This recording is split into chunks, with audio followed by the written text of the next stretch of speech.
Good afternoon, and thank you for listening in on my latest update. First, with the state and federal primary elections coming up and both early voting and mail-in voting options available to voters, we have received questions that I'm going to try to answer right now. As most of you know, voting by mail is now available to all voters for all elections in 2020. You do not need any excuse to vote by mail this year. There's no criteria. And there is a strong preference for this mail-in option because of the coronavirus. With all the voting options, we expect a very strong turnout for this state primary. In addition to ballots being mailed in, another option for completed mail-in ballots is to hand deliver them and place them in the secure mail drop located on the front steps of City Hall, 60 Pleasant Street. Early in-person voting will be held at the Senior Community Center at 331 High Street starting Saturday, August 22nd, and continuing through Friday, August 28th. Please go to the City of Newburyport website, cityofnewburyport.com/city clerk, then click the election news for more details. We encourage people to come during the week, if possible, Monday through Friday, so we don't have all showing up over the weekend and creating long lines. Face coverings are required at the center, and social distancing guidelines will be in place. This is also a good time to remind everyone to fill out the census for 2020 if you haven't already. The census provides a snapshot of our community, who we are, where we live, and so much more. The results help communities make critical decisions around new schools, clinics, roads, and services for families, older adults, and children, just to name a few. The 2020 census is happening now. You can complete your questionnaire online, by phone, or mail. Go to www.2020census.gov for instructions on how to complete it. And please know, the U.S. Census Bureau is bound by law to protect your answers and keep them strictly confidential. I also want to share a few reminders for everyone. While we continue to see a low confirmed COVID-19 transmission rates in Newburyport, this is significant in part to all of you with your continued vigilance and precautions. Most are taking every single day, and I thank you for that. 2 weeks ago, we adopted a mandatory mask rule for a wide swath of downtown area, including the waterfront and the rail trail. When we look at it both nationally and at the local level, many communities have moved towards mandatory masks. The virus continues to expand, and we have many people coming here from many different places. In order to keep us safe, to keep them safe, we feel it is a simple, proven solution. All persons are now required to wear a facial covering over their mouth and nose when in public in the downtown, on the waterfront and rail trail, whether indoors or outdoors. It's a work in progress, but so far we believe the mandate has been very effective and have seen a much improved level of compliance. However, there is still some room for improvement, especially on the rail trail. While I understand it is difficult to wear a mask when wanting to walk on the trail for exercise, it's a very popular area that draws a lot of people and makes social distancing almost impossible. We're asking you to please pay special attention when in crowded spaces on the rail trail. Please follow the mandate for wearing masks, and thank you to all for your compliance with this order. This week, the city had to implement a non-essential water restriction due to the emergence of an algae bloom discovered on the upper and lower Artichoke reservoirs. These are our primary sources of drinking water for the city of Newburyport, as well as portions of Newbury and West Newbury.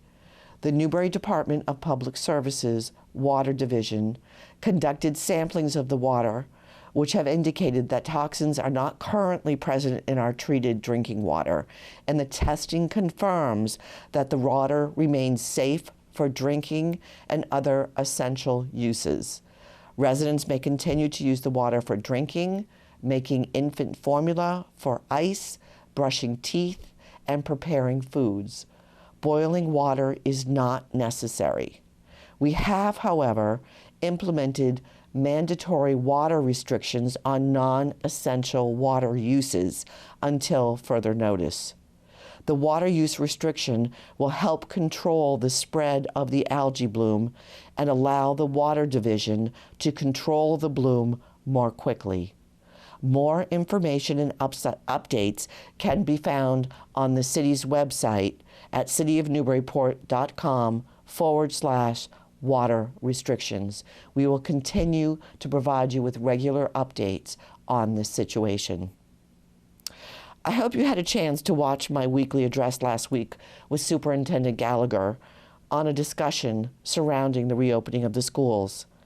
As we began the work this summer, we were aware of the complexity of this situation. The Newburyport Public School System has over 2,300 students and 450 employees. Here, we were very fortunate to have the advice and expertise of many who participated in the process, including public health and operations experts, educators, our students, and parents. This week, Superintendent Gallagher and the school committee voted to start the academic year on September 16th and approved hybrid plans for pre-K through grade 8. After long deliberations, the leadership team also agreed to amend a proposal of all remote learning plan for the high school at opening towards a more traditional hybrid model. The revised plan will allow for students to attend some school in person and to be able to meet with their advisors and teachers. Because we are educating in the midst of a pandemic, every plan has compromises. What was not compromised is our commitment to fully implementing mitigation procedures and protecting the health and safety of students and staff. Thank you to everyone involved in the process. For more information on the school's reopening plans, please go to the school district's website, newburyport.k12.ma.us/transitioning back to school. Final reopening plans under announcements on the home page. A few weeks ago, I announced an $800,000 joint grant award by the Department of Housing and Community Development to the cities of Newburyport and Amesbury. Each city has up to $400,000 of funding available.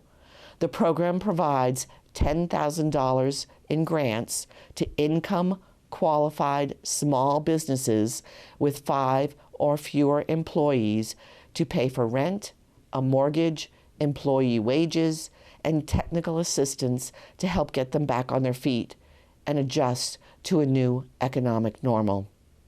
The City of Amesbury Department of Community and Economic Development will be administering the grant program on behalf of both of our communities. We have just begun accepting applications and will do so until the grant money is dispersed. Though applications submitted by Friday, September 11th, will be given priority. Please visit the City of website and go to Small Business Relief Grants, now available on our homepage, to apply online.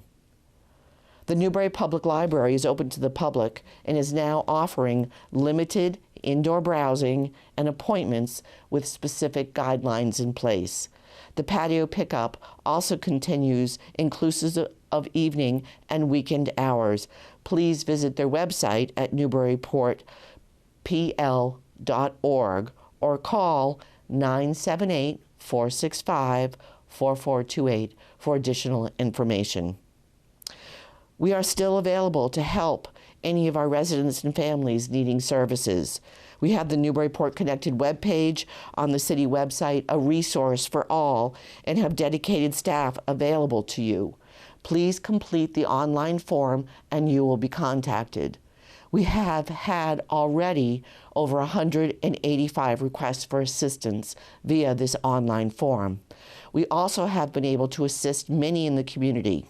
Some examples include over 150 distributions of gift cards, 250 plus children who have received personalized school supplies, toys, and backpacks.